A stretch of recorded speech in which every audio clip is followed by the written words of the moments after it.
हाय, welcome back.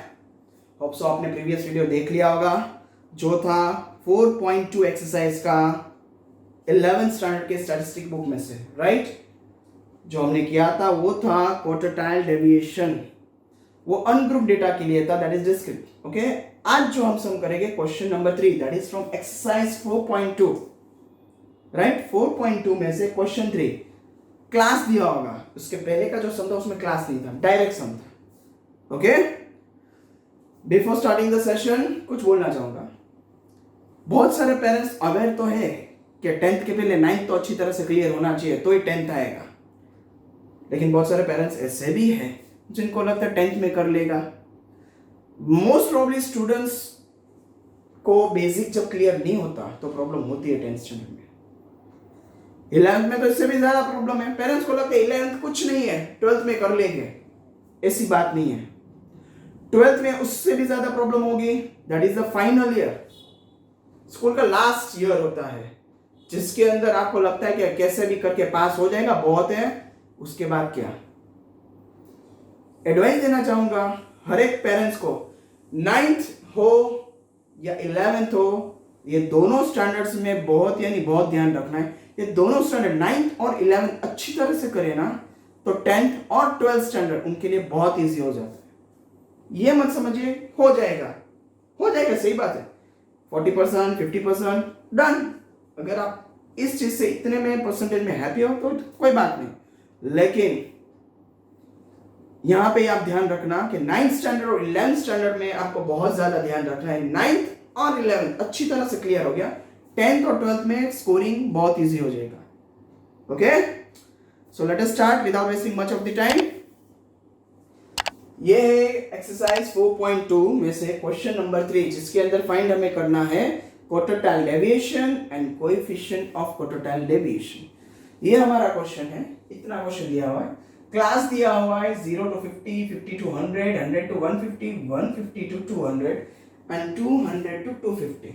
ये frequency है 25, 40, 80, 30, 25, right. अब क्यूमुलेटिव फ्रीक्वेंसी फाइंड करना है, तो 25 का 25, 25 plus 40 65, 65 plus 80 145, 145 plus 30 175, 175 plus 25 200। Okay, जैसे कि क्वेश्चन के अंदर डिफाइन किया होगा, the distribution amount paid by 200 customers. 200 customers में लिखा है, देखिए आपका टोटल भी 200 आ गया। So you are right. अगर क्वेश्चन के अंदर जो टोटल दिया वो टोटल यहां पे नहीं आ रहा, then you think the sum is wrong, यानी क्यूमुलेटिव फ्रीक्वेंसी गलत है। ऐसे ही स्टार्ट मत कर देना, ये हिंट आपको दे रहा हूं। क्वेश्चन के अंदर जो टोटल दिया वो टोटल आना यहां जरूरी है क्यूमुलेटिव फ्रीक्वेंसी में। So check it one time, question में से क्या टोटल जो दिया है वही टोटल आ रहा है? अगर हाँ, उसके बाद सम स्टार्ट कीजिए, अगर ना तो प्लीज करेक्ट कीजिए, उसके बाद ही सम स्टार्ट कीजिए। इससे आपका फायदा ये होगा, टाइम वेस्ट नहीं होगा। उसमें क्या होगा, पूरा सम होने के बाद हम मिस्टेक फाइंड करते हैं, उसका कोई मतलब नहीं बनता, राइट। सो यहीं से आप चेक कर लेना टोटल इक्वल टू आ रहा है क्वेश्चन के हिसाब से या नहीं। Now first step, as you know the quartile deviation formula, that is q quartile deviation is equal to q3 minus q1 upon 2, right? So first of all we will have to find quartile, first quartile formula क्या है, n upon 4 observation, n की value 200, 200 यहाँ पे डाली, 4 से divide किया 50, 50th observation. 50th observation किसके अंदर आ रहा है? 25 के अंदर तो आएगा नहीं, 25 तक नंबर्स खत्म हो जाते। 65 के अंदर आ रहा है, बिटवीन नंबर्स में 50, यस आ रहा है, तो यहां पे आप लाइन कर दीजिए। ओके, नाउ L की value as you can see this 50, उसके बाद उसी लाइन में ये F की वैल्यू, उसी लाइन में क्यूमुलेटिव फ्रीक्वेंसी में अपर साइड में एक क्यूमुलेटिव फ्रीक्वेंसी की वैल्यू, n अपॉन 4 की वैल्यू जो 50, यहां पे 50 लिख दीजिए। इन दोनों का जो डिफरेंस है वो h की वैल्यू, राइट। अब formula for the quartile, q1 is equal to L plus n upon 4 minus CF upon F into h। Quartile, put down the value, L की वैल्यू 50, n/4 की वैल्यू आप देख सकते हो 50, CF की value 25, F की value 40, H की value यहाँ पे देखिए 50, राइट। अब यहाँ पे आप देख सकते हो 0 0 कट हो जा रहा है। इन दोनों का मल्टीप्लाई कीजिए 125, इन दोनों का डिवीजन कीजिए, आंसर इज 31.25। इन दोनों को ऐड कीजिए 81.25, राइट। ये फर्स्ट क्वार्टाइल हो गया। अब थर्ड क्वार्टाइल फाइंड करना है। सो 3 n/4 ऑब्जर्वेशन, जैसे कि फॉर्मूला आपको पहले भी सिखाई गई है, राइट। 3 n की value 200, 200 divide by 4, 50 as usual, 53 इन दोनों को मल्टीप्लाई कीजिए तो 150th ऑब्जर्वेशन। तो 150 क्यूमुलेटिव फ्रीक्वेंसी के अंदर हम चेक करेंगे कहां पे आते हैं। 25 नॉट पॉसिबल, 165 तक तो नंबर्स पूरे हो गए, 145 वहां तक नंबर्स खत्म, फिर 45, 145 के बाद 146, 147, 148, 149, 150, यस इसके बिटवीन में नंबर वो आ रहा है 170। सो 9 ईयर, यहाँ पे भी आप लाइन कर दीजिए। ओके, एज यूजुअल L की वैल्यू 150, F की वैल्यू 30, CF की वैल्यू उसी लाइन में ऊपर की साइड में 145, 3n/4 की वैल्यू यहाँ पे आप देख सकते हो 150, H एज यूजुअल 50। अब formula Q3 is equal to L plus 3n/4 minus CF upon F into H।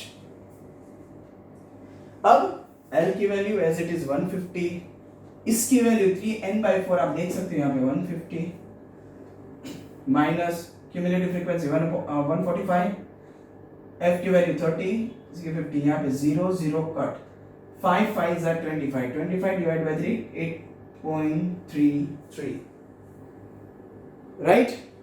इन दोनों को आपको प्लस करना है, आंसर 158.33। ये हमने किया है क्वार्टाइल डेविएशन की वैल्यू फाइंड करने के लिए। सबसे पहले हमने फाइंड किया है first quartile and third quartile. Okay, ये करना कंपलसरी, उसके बिना सम तो आएगा ही नहीं। वो होने के बाद कोएफिशिएंट ऑफ क्वार्टाइल डेविएशन करना है, right.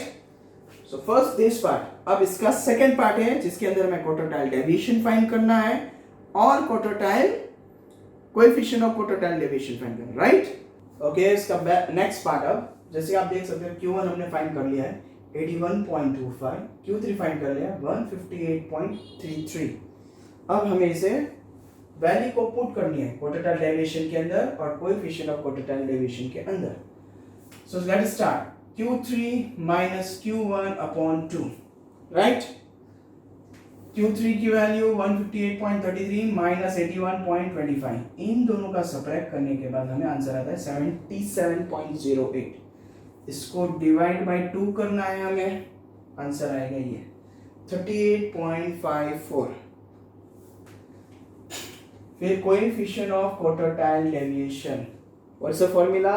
Q3 minus Q1 upon Q3 plus Q1, right. Q3 minus की वैल्यू 158.33 माइनस 81.25, फिर इसकी वैल्यू यहाँ पे प्लस के फॉर्म में, फिर यही दोनों का सब्ट्रैक्शन करके यहाँ पे आंसर, इन दोनों का एडिशन करके ये रहा आंसर, राइट। अब इन दोनों का डिवीजन करना है, राइट। डिवाइड करने के बाद you will have some this type of digits 0.32133 something, right. हमें पहले 3 डिजिट्स डेसिमल के बाद ही लेनी है।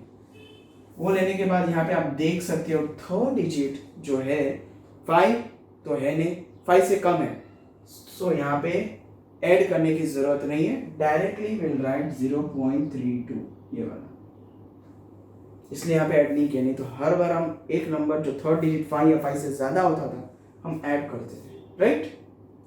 अब यहाँ पे 5 से ज्यादा नंबर नहीं है ना, 5 है, इसलिए हमें कुछ ऐड नहीं किया है, so approx answer is 0.32।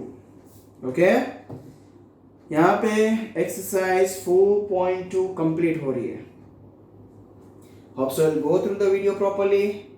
If any doubts or any question please ask me in the comment box. Okay, So till then, take care and bye.